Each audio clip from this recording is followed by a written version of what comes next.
This Geek Week was fucking amazing just for two things. The first thing is, Anthony Hopkins reveal in the movie. And then as soon as that news dropped, Zach posted this picture of this character whose name is Jimmy.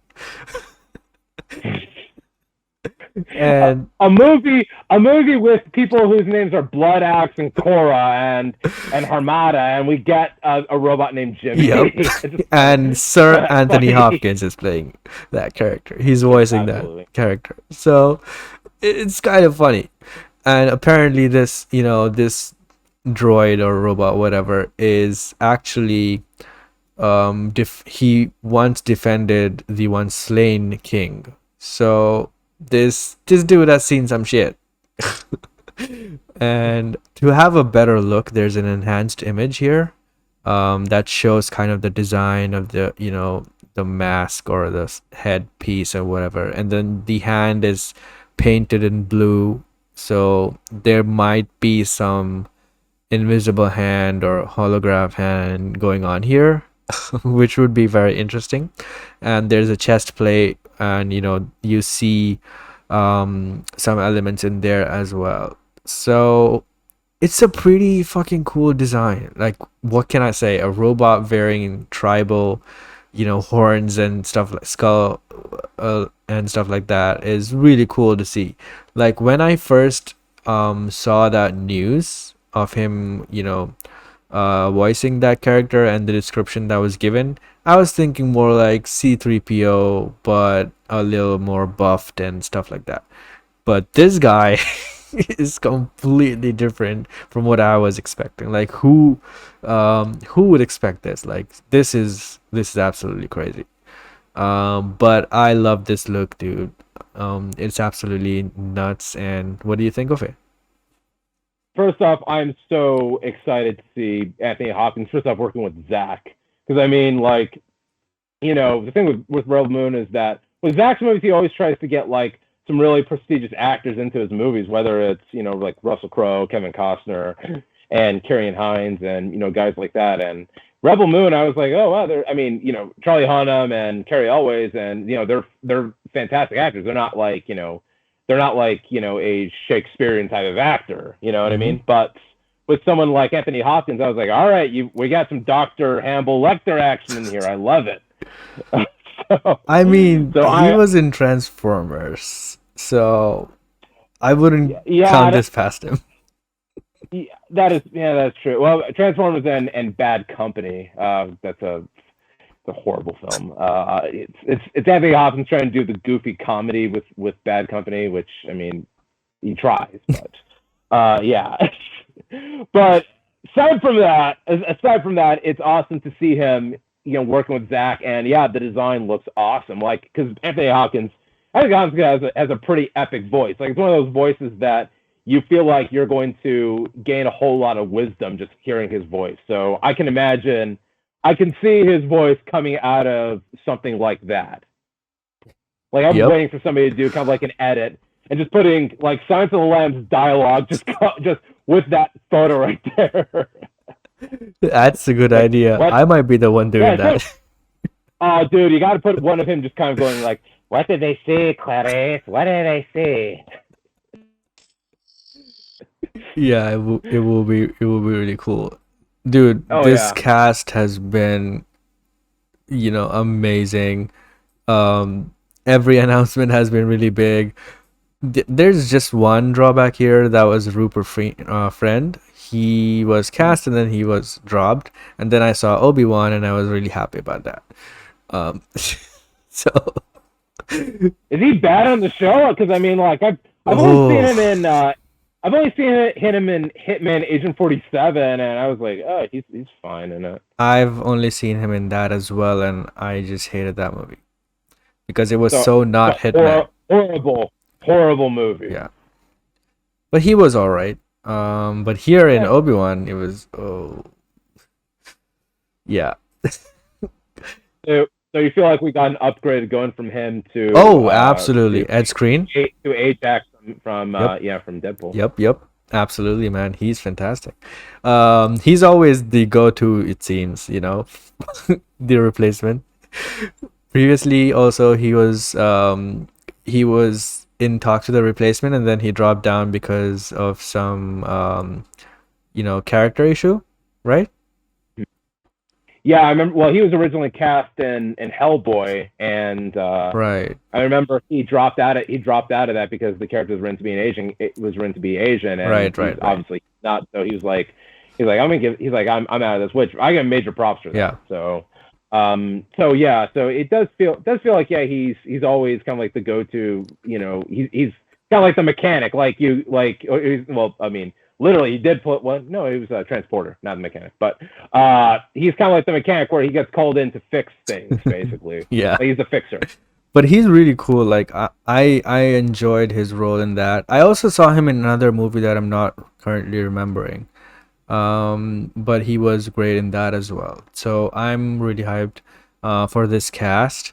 And this is not even the full cast. Like they are definitely gonna be announcing more soon. And um, Zach should have a teaser in about 2 months because they have started shooting last month, and Yeah. they probably have ample footage. And I wouldn't be surprised if he drops more behind the scenes stuff like this. And speaking of that, we have another video that he posted here of a makeup test. How Yeah. cool is that? Dude, She looks awesome. absolutely. First off, I give Zach props for going for the old school alien makeup thing, especially in this day and age where you could just easily just do an army of CGI aliens, but he's still going for the old school method of people in makeup. So I'm happy about that, and she looks amazing, whoever she is. Yeah, she is a producer on Corridor Digital. And do you watch that Oh, no channel? kidding. Yeah. No, So, I didn't. No, I didn't know that. Wow, that's yeah, amazing. she is the one who does the Vessi ads. Huh. Yeah, Okay. she did this once, and that makes me excited. One, obviously, because she got cast in this movie, but secondly, because that just increases the chances of getting Zach on the show. So, Ooh, you can. I love to see Zach do kind of like a breakdown with them and talk about the effect how they brought Tig into Army of the oh Dead or yeah. creating creating Doc or how they create Doctor Manhattan and stuff like that. Absolutely. I didn't even think about his previous work. Like, they absolutely are gonna jump into the older Zack movies as well. I was just thinking Mm. they would do Snyder Cut and Army of the Dead and maybe Rebel Moon. But yeah, they'll definitely jump into his older movies as well. One full episode focused with Zack would be awesome, and everybody is asking for that. And even they are trying. Like Zack is probably not free Oh yeah, I mean he's filming two he's got a movies. he's got a lot. Yeah, he's got a lot on his plate filming two movies, and also he's overseeing two animated shows too. Yeah. So dude's got a lot on his plate. Yeah. But yeah, dude, I'm so excited for this movie. This is the most anticipated movie for me. Like this is everything I wanted from Zach, like my favorite director and my favorite genre. So both in one. This is made for me. And we have Junkie XL on the music. So it's Mm-hmm. just a perfect balance.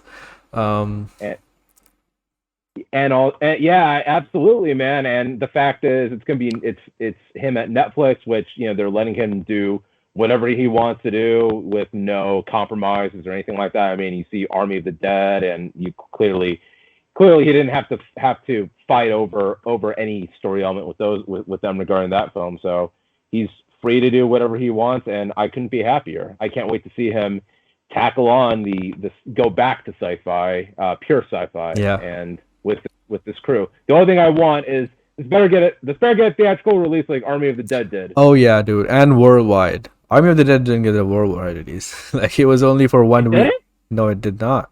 It was Oh only my god! US. Yeah. Oh my god, yeah, absolutely. Make it worldwide. I Yeah. mean, like, Like I I don't know, I don't cannot know. watch Rebel Moon on my TV. Like come on. Say, honestly, man, I completely agree with you because I'd watch Army of the Dead on TV and I'm like, yeah, it looks good, but it doesn't top the big theater screen. So And the I really sound. hope that, and of course, incredible. I mean, when Viva Las Vegas blasts through the theater speakers, and it sounds a whole lot better than it does on my on these speakers right here that you can see. So Yeah. yeah, I do hope you guys. I do hope there's a worldwide kind of thing. I don't know what, like, I don't know if it's because Netflix has to deal with certain theater chains, but I would hope that they can make the exception with more global theater chains rather than just I think they have a deal with us right here with Fathom Events, but I would hope that they would make a deal with worldwide theater chains. It could be that as well as just having the exclusive thing. You know how obviously Zack Snyder has a big fan base, and the moment Rebel Moon drops, you'll have a huge chunk of viewership right then and there. But if you release it in theaters, Netflix kind of loses out on that a little bit. So I'm not sure exactly how they are gonna tackle that aspect of it. But I hope they do because this movie cannot be watched on a screen, man. Like it's it's bad enough that I didn't get to see Zack Snyder's Justice League in the theater, but this has to be like this is like they will go to space and planets and stuff. Like I want this to be on a big screen.